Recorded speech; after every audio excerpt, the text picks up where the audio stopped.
Hey everybody, welcome back to Broken to Beautifully Blended. I am April Todd. This is Rockford Todd. We are the leaders of Broken to Beautifully Blended. See how easy that was to say? Okay, this is episode 3, and this is where we learn all about Rockford. So, are you ready? I'm ready. You're ready, huh? I think Okay, so. so Rockford, we learned a little bit about me in episode 2, and one of the things that we talked about was, did I think about marriage as a kid? And after we got done with the episode, I'd mentioned to you, I wish I would have said, I never really thought about marriage. I always just thought about the wedding.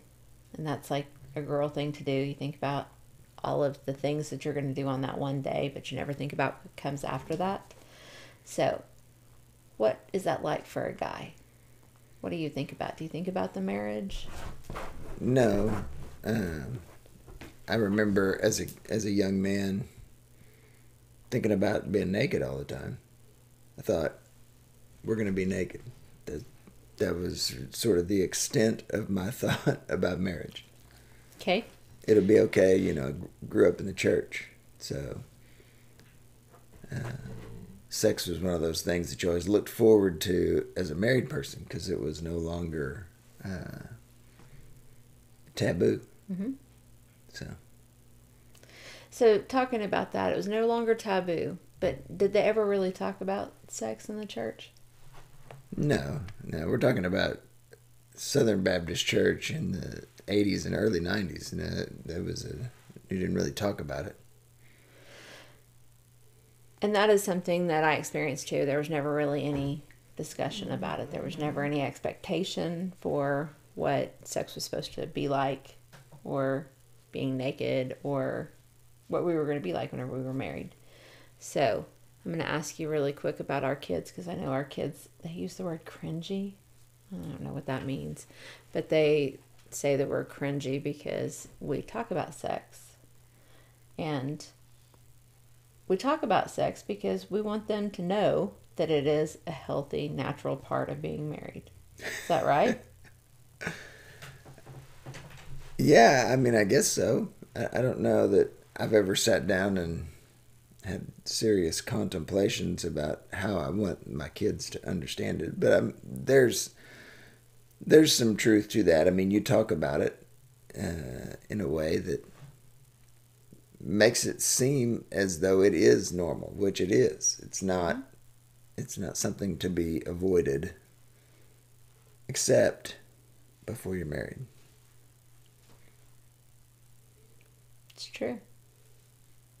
So tell me, let's go back to your childhood for a little bit. What was the best thing that you remember about your childhood? Just in general? Mm-hmm.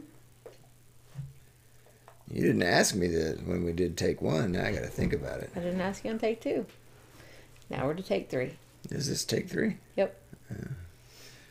The best thing about my childhood.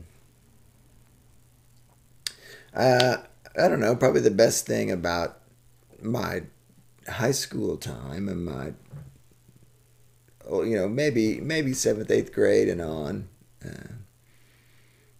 was sort of the freedom that I had. My parents laid out the ground rules. This is what you can't do. This is when you're to be home. This is the expectation. And then past that,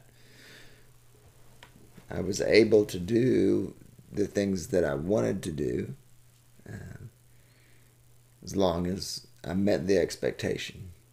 So the best part of my childhood, I think, was really just sort of that freedom and that relationship that I had earned with my folks. And so you say that you had earned with your folks. At 7th, 8th grade, you would have been 13, 14 years old. Something like that. I was young. Maybe 12 or 13. So Carrie was gone. Mm-hmm. She had already went off to college, so it was just you and your mom and your dad. Yeah, well, it was... My parents were married, but it was weird. My dad took early retirement. I think when I finished 8th grade. Mm-hmm. And then we lived in California for a year. And my dad had a hard time finding work in a school in California because that's where my mom is from. We came back to Oklahoma, and then my dad got a job teaching school in Las Vegas, so he was gone, and my mom and I were together.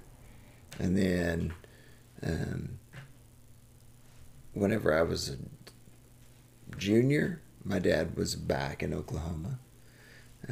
He was doing some work evaluating teachers, but then he wanted to get back into it, so he took a job in Arkansas. So my senior year, he was gone as well. So my folks were married, and I always had that security, but it was my mom and I for the bulk of that.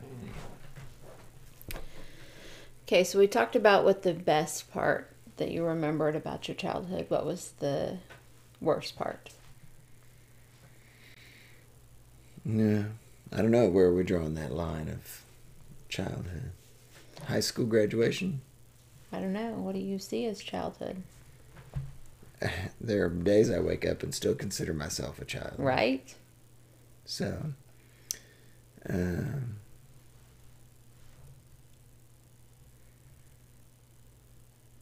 I don't know.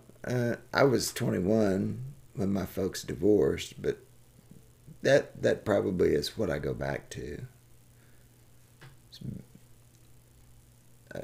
By all accounts, I mean, I was 21. I should have been, quote unquote, an adult, but I mean, still in college, and you still depend on mom and dad at that point. So that's probably late childhood, Yeah. early adulthood. So when they got divorced, that was a big deal. How'd you deal with that? I was pretty rebellious around that time. It lasted for a while. Like I said, I mean, I wasn't real rebellious in high school. At least in what I consider rebellious. I wasn't going out to the parties and what have you. There's different levels of rebellion, I'm sure. You weren't piercing your ears? No, I wasn't until later. And that created the infamous earring birthday party. But yeah. No, just my folks' divorce is probably the worst thing I remember about growing up. Okay. And so you lived through that. And then you got married for the first time. What were your expectations going into your first marriage? Oh, I don't know. There really wasn't many expectations. I think the expectation was she's pregnant, you have to get married. Yeah. That was the expectation. Yeah. That was an interesting time. You learn a lot about your family when you have sort of a crisis like that. Or at least I did. Mm-hmm. I've tried to avoid that as much as possible with our kids and trying to be a little bit more transparent. But yeah, I think the expectation was she's pregnant, you got to get married. And so we did. And you had 3 beautiful girls out of it. Mm-hmm. So what was the, looking back after your marriage was over, what was the thing that you gleaned from that 7 years, 8 years? It's 8 years to the day, actually. Yeah. Yeah, if you look up the records, it's actually to the day. Yeah. Interesting fact. So what did you learn over that 8 years? Over the 8 years, I didn't learn much. I think in the 10 years since that, I've learned a lot about it.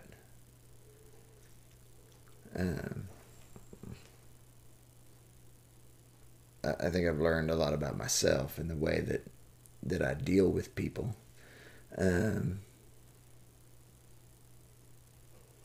It's ultimately pretty selfish, period. There's many things about my first marriage that I wish were different. There's many things in my second marriage that I wish were different. But ultimately, you just go back and you see things differently the second time around. I think a lot of what I've learned since we've been married, I can look back at my first marriage and think about how different things are now than they were then. Um, Conflict resolution, just a genuine sort of caring about the other person's feelings. Um, it's just different. And it is something you work out every day, right? Most days. Most days. Some days you just say, burn it to the ground. Some days I don't work at it. Okay. So you went through your divorce and then you were single for a little over a year. Maybe 2 years. Was it a year and a half, 2 years? It was about a year and a half. Okay. So what did you learn during that period of time?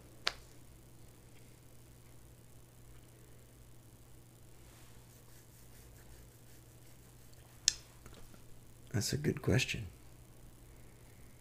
I don't know that I really learned much of anything.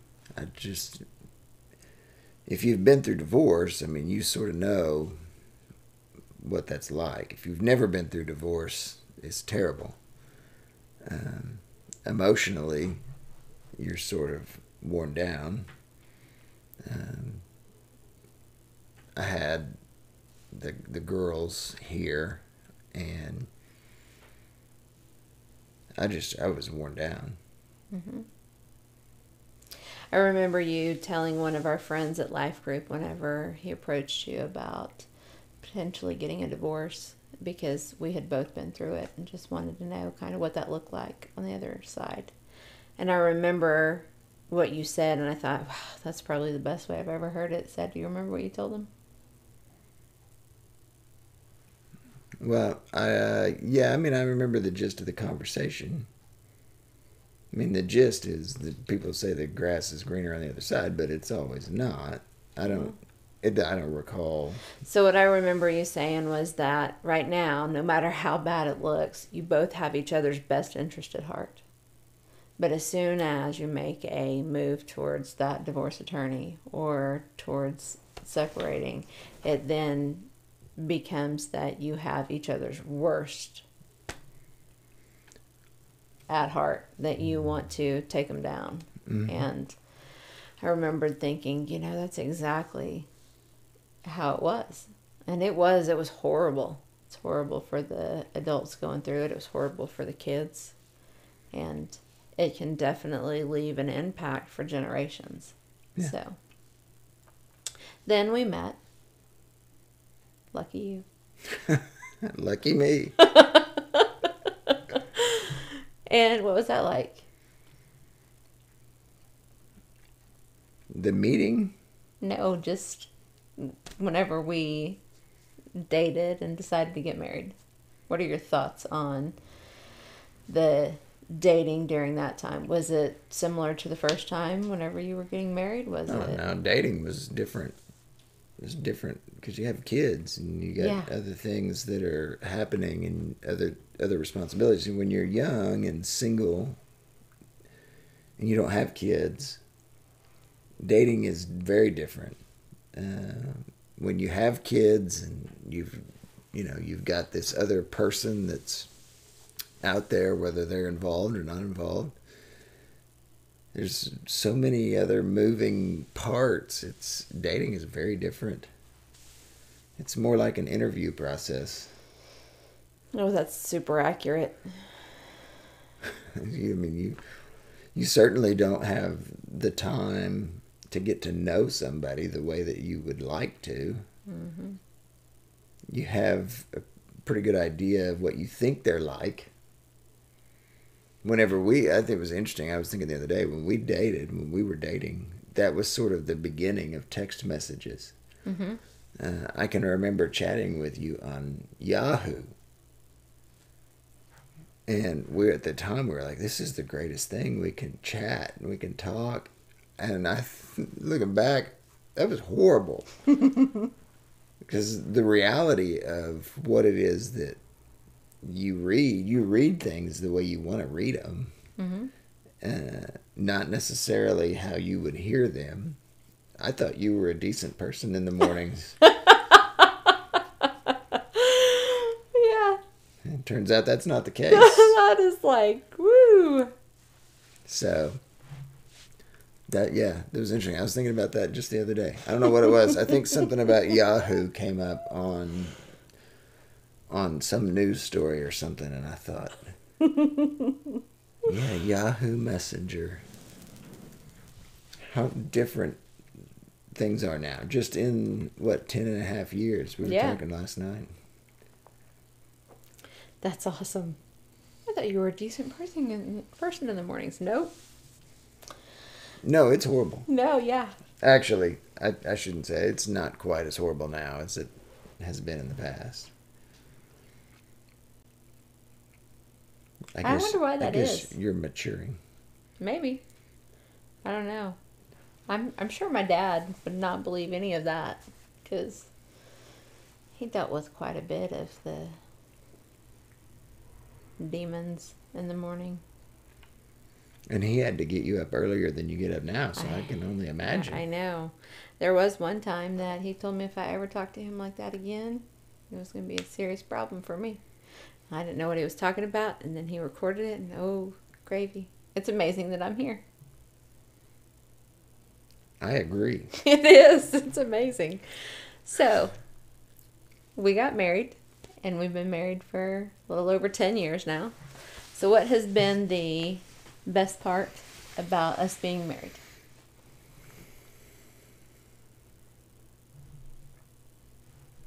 The best part?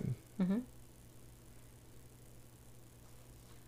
Well, I don't know, probably the growth that we've both experienced. Well, I'm still trying to improve. I'm not nearly in the state I was in when we got married. You've really come a long way. I mean, you've had quite a transformation, and that's been fun to see.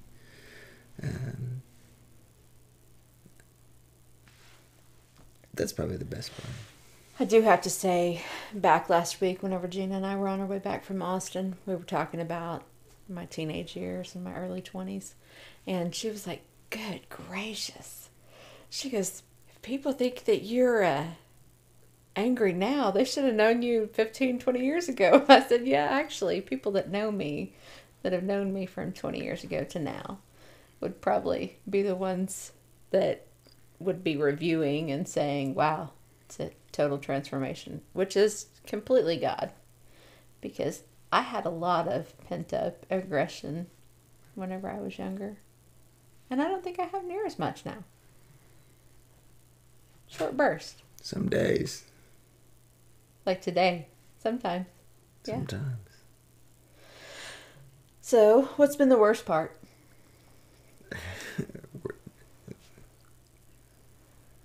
That's a valid question.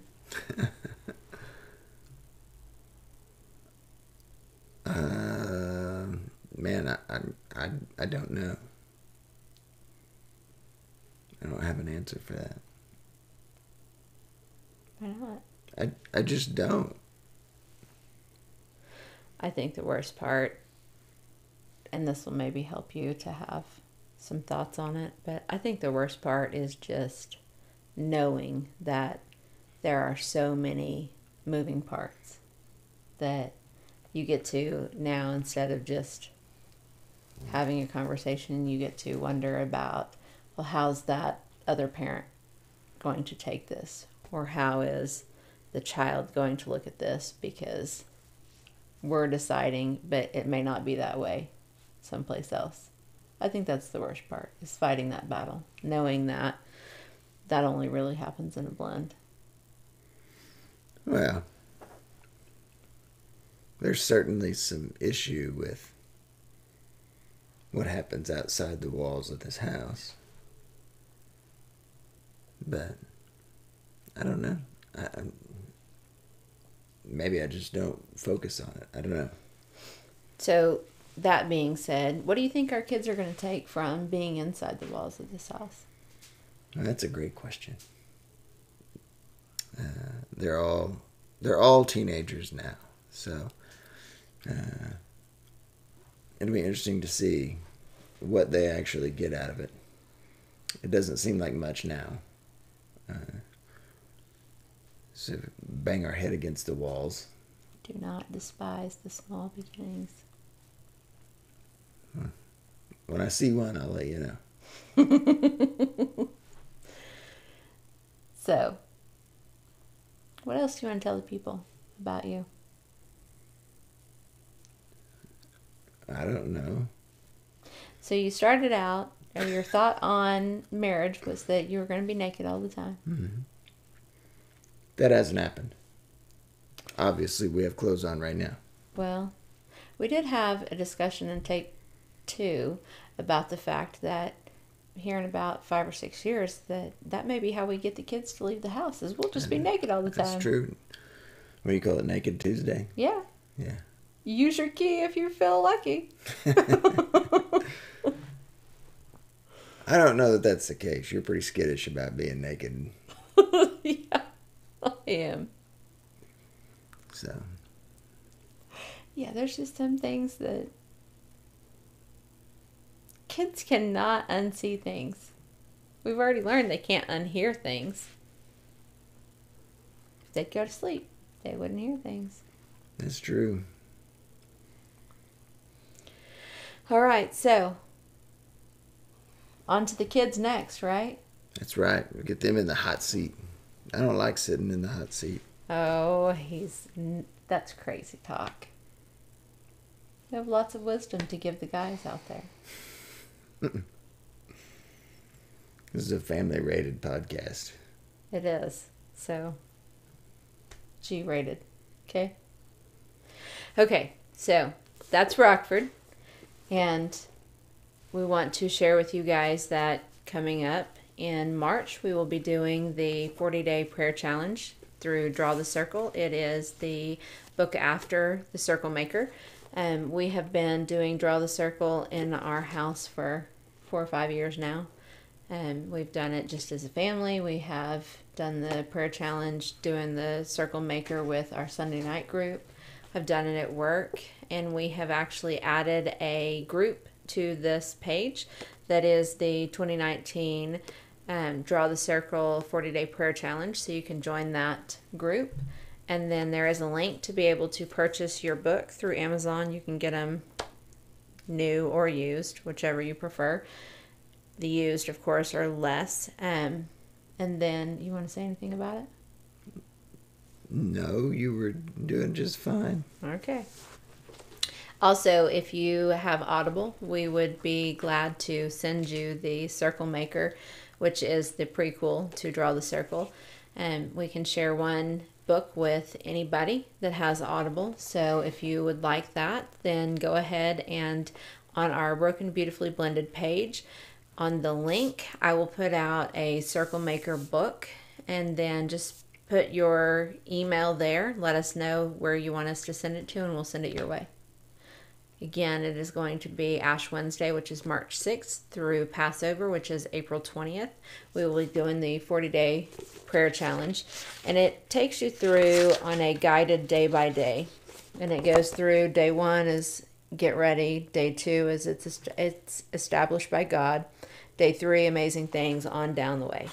And anybody that has went through this prayer challenge with us has seen amazing things, and you see amazing things because you get very intentional about talking to God and hearing from God. So we look forward to walking on that journey with you and praying circles around your biggest dreams and your biggest fears, and joining with other people from all around the United States and potentially further to draw circles. So up next will be Allison, so look forward to that podcast coming up. Dun, dun, dun. Right? She's our producer today, so she will be the next one in the hot seat. We'll be seeing you guys again very soon on episode 4 of Broken and Beautifully Blended. All right. Sadie wants so bad to be in the podcast?